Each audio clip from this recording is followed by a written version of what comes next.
Hello friends, welcome to study to learn.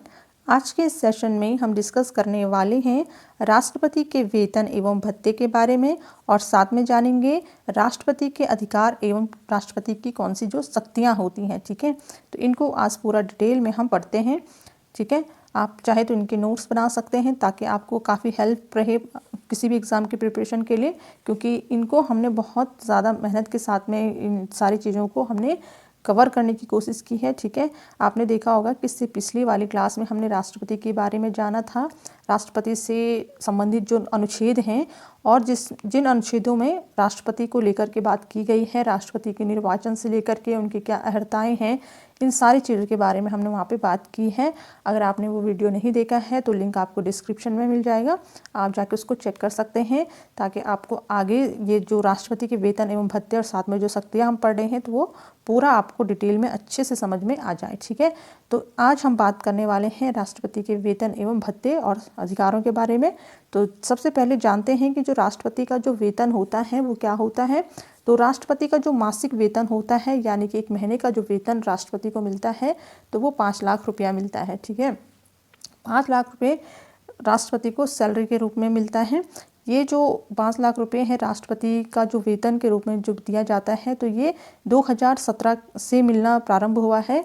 2017 से पहले 1.5 लाख रुपए प्रति महीने का जो सैलरी थी राष्ट्रपति की वो दी जाती थी। ठीक है, और बात करेंगे अब जो बढ़ गए 5 लाख रुपए हो गए हैं तो वो 2017 के बाद से हो गई है। ठीक है, फिर जो अगर हम इसमें देखें तो राष्ट्रपति का जो वेतन है उस पर कोई भी मतलब टैक्स नहीं पड़ता है, यानी कि आयकर से मुक्त है। किसी भी तरह का टैक्स राष्ट्रपति के वेतन से नहीं लिया जाता है। ठीक है, बिल्कुल आयकर से मुक्त राष्ट्रपति का वेतन होता है।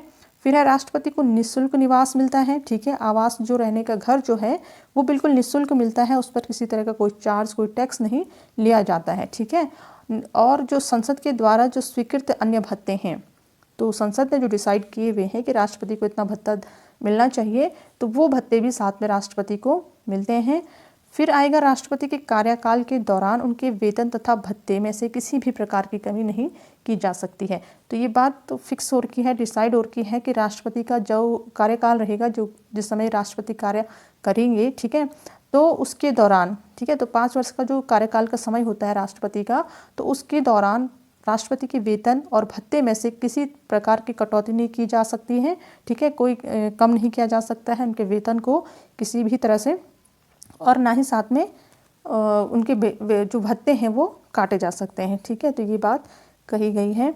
फिर है इसमें आगे राष्ट्रपति को जो पेंशन मिलती है इसके बारे में जानेंगे कि राष्ट्रपति का जो पेंशन मिलती है तो वो वार्षिक पेंशन मिलती है, यानी कि पूरे वर्ष में, तो वो मिलती है 9 लाख रुपये। ठीक है, कितना मिलता है? 9 लाख रुपये। ये निर्धारित किया गया है कि राष्ट्रपति को पेंशन के रूप में 9 लाख रुपये प्रतिवर्ष जो है प्राप्त होगा। ठीक है, फिर आगे इसमें बात करेंगे राष्ट्रपति के अधिकार एवं शक्तियाँ। ठीक है, तो वेतन एवं भत्ते हमने जान लिया है।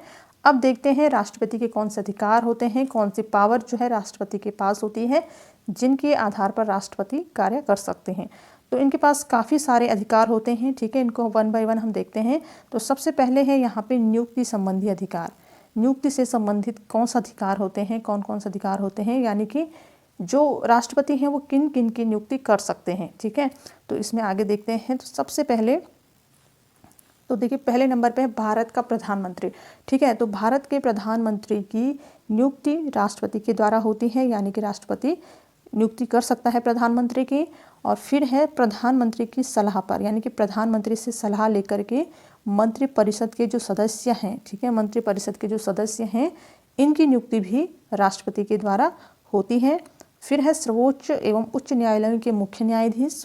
ठीक है, जो सर्वोच्च न्यायालय होता है, उच्च न्यायालय होता है, वहाँ के जो मुख्य न्यायाधीश चुने जाते हैं, तो इनकी नियुक्ति जो है राष्ट्रपति के द्वारा दी जाती है। फिर आगे इसमें है भारत के नियंत्रक एवं महालेखा परीक्षक। ठीक है, तो जो भारत के नियंत्रक एवं महालेखा परीक्षक जो होते हैं, ठीक है, तो इनकी भी नियुक्ति राष्ट्रपति के द्वारा की जाती है। साथ में राज्यों के राज्यपाल, ठीक है, तो देश के अंदर जितने भी राज्य हैं उनके जो राज्यपाल चुने जाएंगे तो उनकी नियुक्ति भी राष्ट्रपति करवाते हैं। फिर है मुख्य चुनाव आयुक्त एवं अन्य चुनाव आयुक्त। ठीक है, तो इनकी नियुक्ति राष्ट्रपति के द्वारा होती है। भारत के महान्यायवादी की नियुक्ति राष्ट्रपति के द्वारा होती है। ठीक है, तो काफ़ी लंबी ये लिस्ट है। फिर है राज्यों के मध्य समन्वय के लिए अंतर राज्य परिषद के जो सदस्य होते हैं इनकी नियुक्ति भी राष्ट्रपति के द्वारा की जाती है। साथ में संघीय लोक सेवा आयोग के अध्यक्ष, अन्य सदस्य जो इस आयोग के जो अन्य सदस्य होंगे और साथ में अध्यक्ष भी जो है राष्ट्रपति के द्वारा नियुक्त किए जाते हैं। फिर है संघीय क्षेत्रों के मुख्य आयुक्तों की नियुक्ति भी राष्ट्रपति करते हैं। फिर है इसमें आगे वित्त आयोगों के सदस्य, ठीक है, जो वित्त आयोग जो आयोग है उसके जो सदस्य चुने जाते हैं तो उनकी नियुक्ति भी राष्ट्रपति के द्वारा होती है। भाषा आयोग के सदस्यों की नियुक्ति राष्ट्रपति के द्वारा होती है। पिछड़े वर्ग आयोगों के सदस्यों की नियुक्ति भी राष्ट्रपति के द्वारा होती है।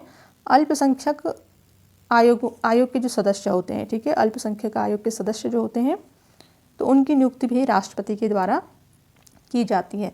फिर अब भारत के राजदूतों तथा अन्य राजनयिकों, ठीक है, जो भारत में जो राजदूत अन्य देश में जाएंगे और अन्य देश के जो भारत में आएंगे, ठीक है, तो इनकी नियुक्ति भी कौन करता है? राष्ट्रपति ही करता है, ठीक है, राष्ट्रपति के द्वारा ये नियुक्तियां होती हैं। फिर नेक्स्ट है अनुसूचित क्षेत्रों के प्रशासन के संबंध में रिपोर्ट देने वाले आयोगों के सदस्यों आदि, तो इन सब की जो नियुक्ति है वो कौन करता है? राष्ट्रपति करता है, ठीक है। तो इस तरीके से इतने सारे आयोगों से लेकर के अन्य जो सदस्य हैं सभी आयोगों के, तो इन सब की नियुक्ति कह सकते हैं कि राष्ट्रपति के द्वारा होती है, ठीक है। अब देखते हैं इसमें जो नेक्स्ट जो अधिकार जो राष्ट्रपति को प्राप्त होता है वो है संसद सदस्यों के मनोनयन का अधिकार। जो संसद के जो सदस्य मनोनयन किए जाते हैं, मनोनीत किए जाते हैं, ठीक है, जो जिनको कि राष्ट्रपति को अधिकार रहता है कि वो उनको चुन सकते हैं, ठीक है, तो ये अधिकार भी राष्ट्रपति के पास होता है। तो देखिए राष्ट्रपति लोकसभा में, ठीक है, आंग्ल भारतीय समुदाय के 2 व्यक्तियों को लोकसभा के सदस्य के रूप में नामांकित कर सकता है। तो ये अधिकार जो है राष्ट्रपति के पास होता है और इसकी जो जानकारी या डिटेल जिसको हम कहेंगे तो ये अनुच्छेद 331 में कही गई है, ठीक है। ये बात वहाँ पर रखी गई है अनुच्छेद 331 में कि राष्ट्रपति के पास ये अधिकार होगा कि वह भारत के 2 जो एंग्लो इंडियन होंगे, ठीक है, यानी कि आंग्ल भारतीय, तो वहाँ से उस समुदाय से उस कम्युनिटी से 2 व्यक्तियों को लोकसभा के सदस्य के रूप में उनको नामांकित कर सकता है, ठीक है। फिर इसमें आगे हैं कला, साहित्य, पत्रकारिता, विज्ञान तथा सामाजिक कार्यों में पर्याप्त अनुभव एवं दक्षता रखने वाले 12 व्यक्तियों को, ठीक है, यानी कि 12 सदस्यों को राज्यसभा में नामांकित कर सकता है। तो ये राष्ट्रपति के पास ये भी एक पावर होती है, ये शक्ति होती है उनके पास, अधिकार उनके पास होता है कि जो राज्यसभा है तो वहाँ पर 12 व्यक्तियों को अपनी तरफ से मनोनीत कर सकता है, ठीक है। उनको जो उनका बारे में दिया गया है तो वो अनुच्छेद 79 में दिया गया है, ठीक है, 79 में दिया गया है। वो व्यक्ति जो है कला, साहित्य और पत्रकारिता, विज्ञान तथा सामाजिक कार्यों से वो या तो पढ़े हुए हों, उन सब्जेक्ट की जानकारी उनको हो, एक्सपीरियंस हो किसी तरह का, ठीक है, तो उन व्यक्तियों को वो चुन सकते हैं जो राष्ट्रपति हैं, ठीक है। तो ये तो रह गई संसद के अंदर किनको मनोनीत कर सकते हैं। फिर आता है इसमें नेक्स्ट विधायी शक्तियाँ। तो क्या क्या विधायी शक्तियाँ प्राप्त होती हैं राष्ट्रपति को? तो सबसे पहले देखिए संसद के सत्र को आहूत करने, ठीक है, आह्वान कर सकते हैं, संसद के सत्र का शुरुआत कर सकते हैं और सत्रावसान करने तथा लोकसभा भंग करने से संबंधित अधिकार भी जो राष्ट्रपति के पास होता है। लोकसभा को वो भंग कर सकते हैं, ठीक है, राष्ट्रपति जी, और साथ में जो संसद का सत्र शुरू होता है तो उसका आह्वान कर सकते हैं, उसकी शुरुआत कर सकते हैं, ठीक है। फिर है इसमें संसद के सदन में एक या एक साथ सम्मिलित रूप से दोनों सदनों में अभिभाषण करने की शक्ति भी राष्ट्रपति के पास होती है, ठीक है। एक सदन में वो भाषण करें या दोनों ही सदनों में भाषण करें, तो ये दोनों रूप से कह सकते हैं कि दोनों ही सदनों में वो अपनी बात रख सकते हैं। तो ये जो शक्ति है वो राष्ट्रपति को प्राप्त होती है। फिर नेक्स्ट है इसमें जो नेक्स्ट विधायी शक्तियाँ उनके पास होंगी, तो ये लोकसभा के लिए प्रत्येक साधारण निर्वाचन के पश्चात प्रथम सत्र, ठीक है, जब लोकसभा का जो चुनाव होता है तो उसके बाद जो कंटिन्यूसली आगे जो सत्र शुरू होगा, ठीक है, जो सत्र प्रारंभ होगा तो उसके प्रत्येक वर्ष के प्रथम सत्र में, ठीक है, हर वर्ष के प्रथम जो सत्र होगा, पहला जो सत्र होगा लोकसभा का, तो सम्मिलित रूप से वो संसद में अभिभाषण कर सकते हैं, ठीक है। वो मतलब संसद में सम्मिलित होकर के क्या कर सकते हैं, संसद के अंदर अभिभाषण कर सकते हैं। ये लोकसभा के चुनाव निर्वाचन के बात की बात हो रही है, ठीक है। जब भी लोकसभा का चुनाव जो होता है उसके बाद जो प्रथम सत्र शुरू होता है तो उसके प्रत्येक वर्ष में जो अभिभाषण करने की शक्ति है वो राष्ट्रपति के पास होती है। फिर है संसद द्वारा पारित विधेयक राष्ट्रपति के अनुमोदन के बाद कानून बनाता है, ठीक है। तो संसद कोई भी विधेयक यदि पास करता है, पारित करता है तो राष्ट्रपति के अनुमोदन के बाद ही, ठीक है, वो जो विधेयक है उसको कानून बनाया जा सकता है या वो विधेयक कानून बनता है, ठीक है। जब उस पर राष्ट्रपति जी अपनी क्या दे देंगे, अपनी मंजूरी दे देंगे, ठीक है। जब उनका फैसला, जब वो क्लियर हो जाएंगे राष्ट्रपति जी कि हाँ ये विधेयक पास होना चाहिए, तभी जा करके विधेयक आगे चल करके कानून का रूप ले सकता है या वो कानून बन सकता है, ठीक है, जिस विधेयक को वो पास संसद करता है। फिर है इसमें आगे, संसद में विधेयक को पेश करने के लिए राष्ट्रपति की पूर्व सहमति भी होनी आवश्यक होती है, ठीक है। संसद में कोई भी विधेयक पास कर रहे हैं और उस पर जो है राष्ट्रपति की सहमति होनी आवश्यक होती है। बिना राष्ट्रपति के कोई भी विधेयक पास नहीं हो सकता है, पारित नहीं हो सकता है, ठीक है। तो कौन कौन से वो विधेयक हैं जिनमें राष्ट्रपति की पूर्व सहमति चाहिए होती है? तो देखिए, नए राज्यों का निर्माण और वर्तमान राज्यों के क्षेत्रों या सीमाओं या नामों में परिवर्तन संबंधी विधेयक, ठीक है। तो इस क्षेत्र में यानी कि यहाँ पर जो नए राज्य हैं उनका निर्माण करना है और वर्तमान जो राज्य हैं अभी, तो उनका जो क्षेत्र है उनको घटाना बढ़ाना है, उनके नाम में कुछ परिवर्तन करने हैं।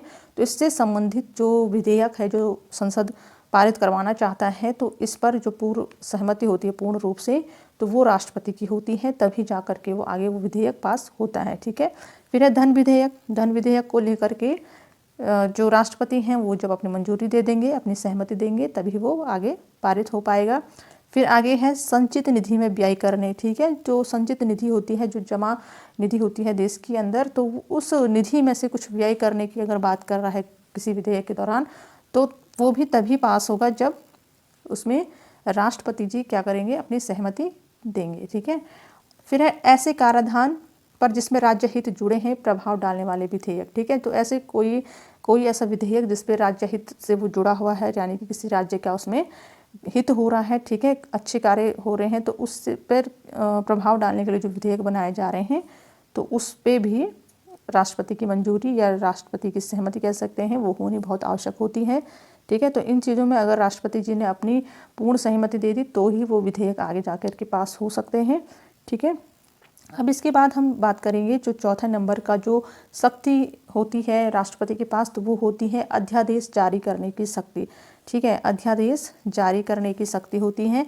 तो संसद के स्थगन के समय अनुच्छेद 123 के तहत अध्यादेश जारी कर सकता है। तो राष्ट्रपति को ये शक्ति प्राप्त है कि जब संसद का स्थगन हो, संसद रुका हुआ हो, ठीक है, तो उस समय अनुच्छेद 123 में ये बात कही गई है कि राष्ट्रपति क्या कर सकते हैं, कोई अध्यादेश जारी कर सकते हैं और जिसका जो प्रभाव है वो क्या होगा, संसद के अधिनियम के समान ही होता है, ठीक है। यानी कि जैसा संसद में अधिनियम बनाया जाता है तो वैसा ही प्रभाव, यानी कि वो उसी रूप में कार्य करेगा कोई अध्यादेश, जैसे कि संसद के अंदर जो अधिनियम जो बनाए जाते हैं वो कार्य करते हैं, ठीक है।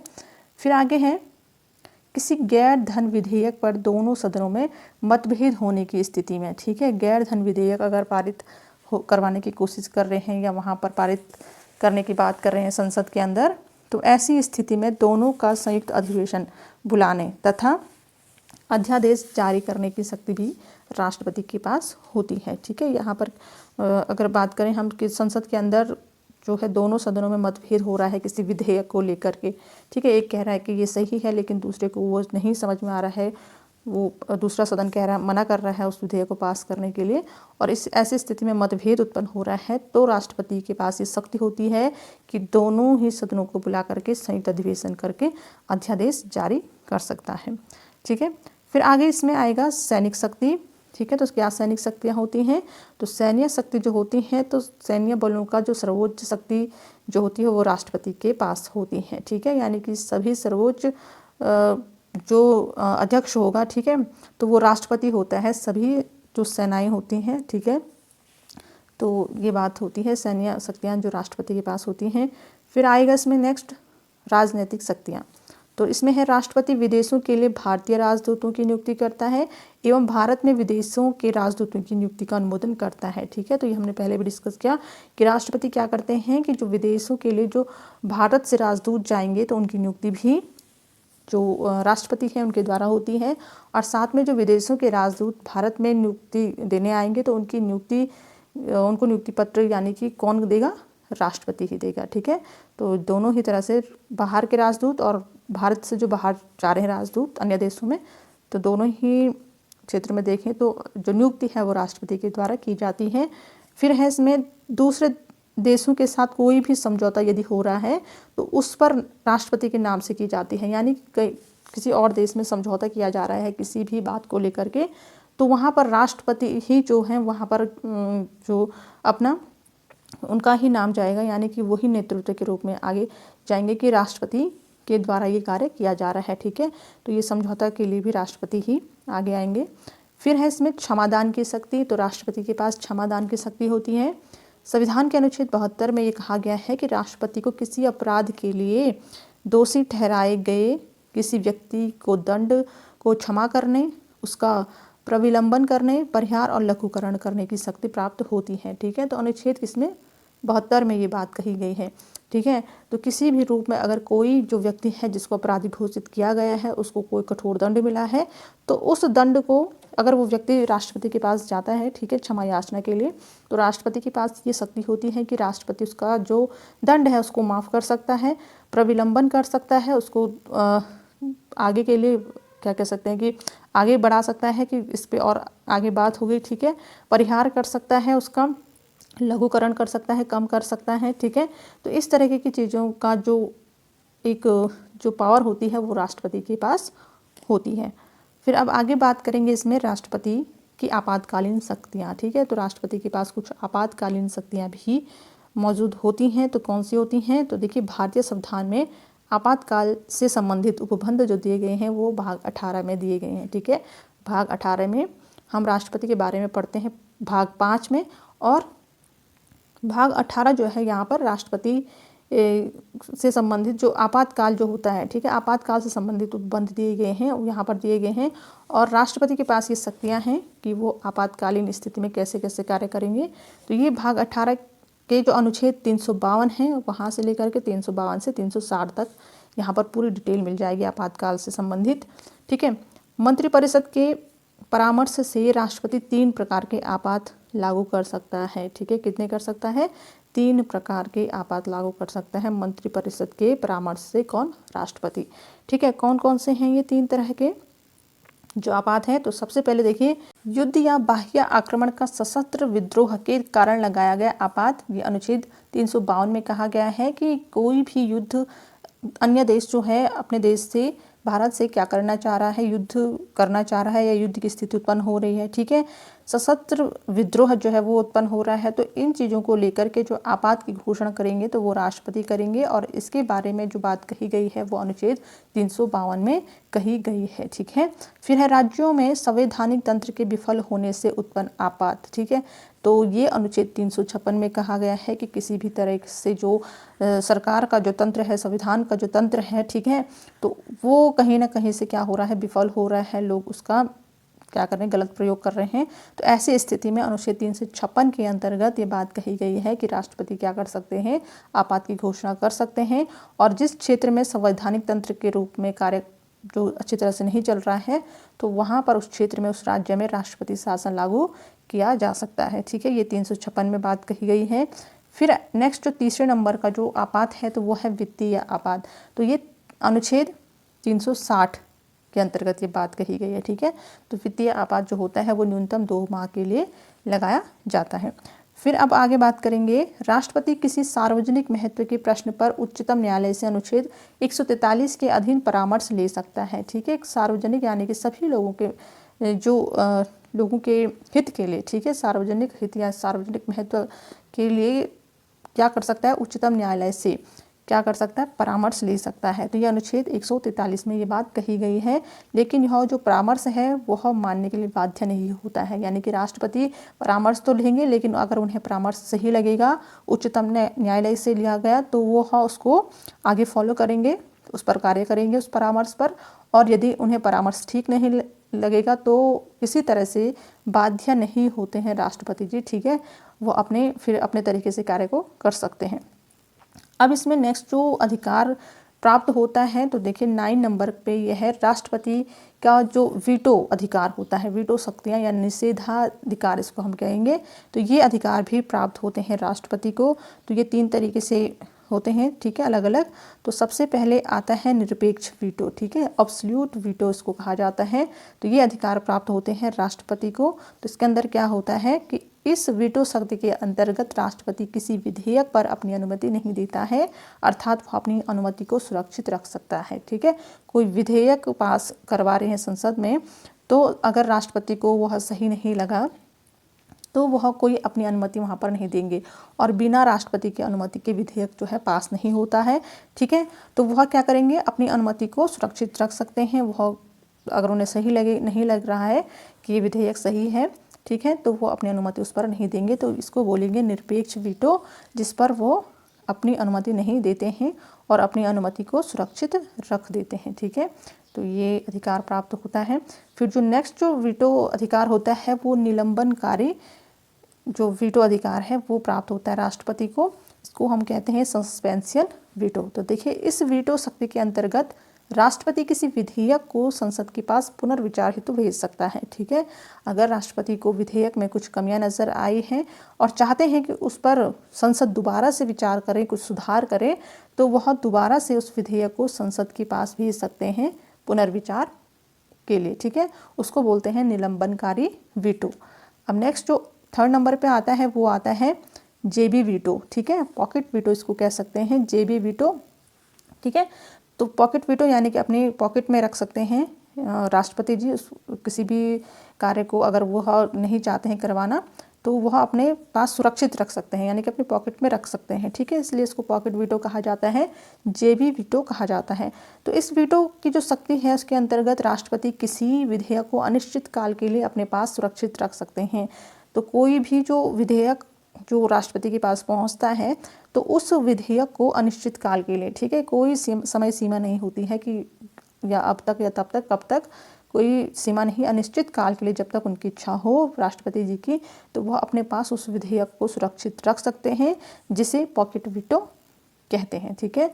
अब देखिए जो पॉकेट वीटो से रिलेटेड यहाँ पे क्वेश्चन बनते हैं, तो ये देखिए सबसे मतलब एक जो प्रथम जो वीटो प्रयोग किया गया था पॉकेट वीटो, तो देखिए भारत में किसी राष्ट्रपति के द्वारा जेबी जो वीटो का प्रथम प्रयोग था वह विवादास्पद भारतीय डाक संशोधन विधेयक था, ठीक है। ये 1986 के संबंध में तत्कालीन राष्ट्रपति ज्ञानी जेल सिंह द्वारा जेबी वीटो का प्रयोग किया गया था, ठीक है। उनको जो ये डाक संशोधन विधेयक था वो किसी तरह से उनको सही नहीं लगा था, तो उन्होंने वो क्या कर दिया था, उस पर जो पॉकेट वीटो था उसका प्रयोग किया था। तो ये बात है 1986 की, ठीक है। सबसे पहला जो जेबी वीटो प्रयोग किया गया था भारत में राष्ट्रपति के द्वारा। कौन थे राष्ट्रपति? ज्ञानी जेल सिंह, ठीक है। अब इससे रिलेटेड कुछ महत्वपूर्ण बिंदु हैं या क्वेश्चन कह सकते हैं जो यहाँ से रिलेटेड काफ़ी अच्छे क्वेश्चन है राष्ट्रपति वाले सेक्शन से।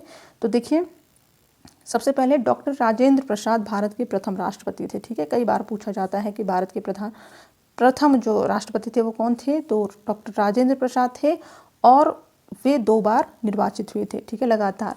तो हमने देखा पिछली वाली वीडियो में देखा था, जो पिछली क्लास थी राष्ट्रपति वाली, तो उसमें हमने देखा था कि जो राष्ट्रपति का निर्वाचित होते हैं तो वो राष्ट्रपति दोबारा भी क्या कर सकते हैं, राष्ट्रपति पद के लिए वो खड़े हो सकते हैं, ठीक है। वो आगे फिर से राष्ट्रपति चुने जा सकते हैं, ठीक है। तो राजेंद्र प्रसाद जी के समय में ऐसा हुआ था, वो प्रथम राष्ट्रपति थे और लगातार वो दोबारा भी राष्ट्रपति बने थे, ठीक है। और उनका जो समयकाल था वो 1950 से लेकर के कब तक का था, 1962 तक का था, ठीक है। तो ये समयकाल उनका रहा था। फिर है इसमें डॉक्टर एस राधाकृष्णन लगातार 2 बार उपराष्ट्रपति बने और 1 बार राष्ट्रपति बने, ठीक है। कौन है ऐसे, अगर क्वेश्चन आएगा कि कौन ऐसे व्यक्ति हैं जो कि लगातार 2 बार उपराष्ट्रपति बने और 1 बार राष्ट्रपति बने, तो वह है डॉक्टर राधाकृष्णन, ठीक है। फिर है वीवी गिरी के निर्वाचन के समय में दूसरे चक्र की मतगणना करनी पड़ी थी, ठीक है। तो जो राष्ट्रपति की मतगणना होती है तो वह दोबारा भी उसका मतगणना हो सकती है तो वीवी गिरी के समय में, ठीक है। जब वीवी गिरी राष्ट्रपति बने थे तो उनके समय में दूसरे चक्र की मतगणना करनी पड़ी थी। फिर आगे है इसमें नीलम संजीव रेड्डी ऐसे राष्ट्रपति हुए जो एक बार चुनाव में हार गए थे और फिर बाद में उनको निर्विरोध राष्ट्रपति निर्वाचित उनको किया गया था, ठीक है। आगे है भारत में प्रथम महिला राष्ट्रपति कौन है, तो प्रतिभा सिंह पाटिल जी हैं, ठीक है। भारत की प्रथम महिला राष्ट्रपति प्रतिभा देवी सिंह पाटिल हैं, ठीक है। ये क्वेश्चन भी कई बार पूछा जाता है। फिर है भारत के राष्ट्रपति डॉक्टर APJ अब्दुल कलाम को मिसाइल मैन की संज्ञा दी जाती है, ठीक है। तो अगर क्वेश्चन पूछा जाएगा कौन से राष्ट्रपति को मिसाइल मैन की संज्ञा दी जाती है, तो डॉक्टर APJ अब्दुल कलाम, या फिर दूसरे रूप से भी पूछ सकते हैं कि डॉक्टर APJ अब्दुल कलाम को किसकी संज्ञा दी जाती है, तो मिसाइल मैन की संज्ञा दी जाती है। फिर आगे है भारत के मुख्य न्यायाधीशों में से जस्टिस M हिदायतुल्लाह, ठीक है। तो ये जस्टिस रहे थे, मुख्य न्यायाधीश रहे थे भारत में और इनको राष्ट्रपति के रूप में भी कार्य करना पड़ा था। फिर है भारत के राष्ट्रपतियों में से डॉक्टर जाकिर हुसैन और श्री रामनाथ कोविंद रहे थे पिछले वर्ष, तो उनको बिहार के राज्यपाल ये रह चुके हैं इससे पहले, ठीक है। तो जाकिर हुसैन और श्री रामनाथ कोविंद जी से पहले जब वो राष्ट्रपति चुने जा रहे थे भारत के, उससे पहले वो बिहार के राज्यपाल थे, ठीक है। तो फ्रेंड्स ये थी कुछ जानकारियाँ राष्ट्रपति से रिलेटेड। वीडियो की जानकारी आपको अच्छी लगी हो तो प्लीज़ लाइक शेयर सब्सक्राइब जरूर कर दीजिए। नई नोटिफिकेशन पाने के लिए बेल आइकन प्रेस करके रखिएगा। मिलते हैं नेक्स्ट वीडियो में, तब तक के लिए धन्यवाद।